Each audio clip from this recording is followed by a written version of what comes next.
Boris Johnson has been accused of ignoring advice which could have eradicated the threat of the South African coronavirus variant weeks ago. Ministers are in a race against time to crack down on the mutant strain before it becomes endemic across the country. There are already 105 confirmed cases in the UK, and 11 are not linked to international travel, sparking concern in Westminster as to how they contracted the virus.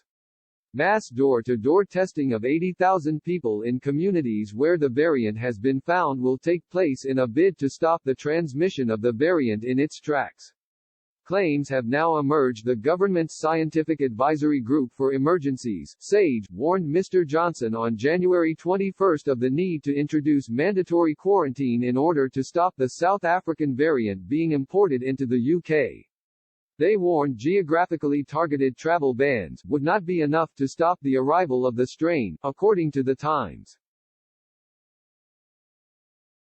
Mr. Johnson did not act until a week later when he announced the government was introducing hotel quarantine for those arriving in the UK for 30 high-risk countries.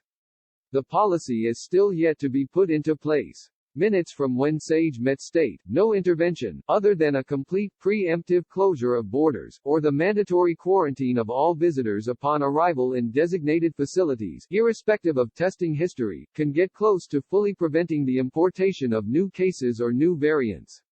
Reactive, geographically targeted travel bans cannot be relied upon to stop importation of new variants due to the lag between the emergence and identification of variants of concern, as well as the potential for indirect travel via a third country. Health Secretary Matt Hancock and Home Secretary Priti Patel are both thought to have urged the Prime Minister to introduce quarantine for all arrivals last week.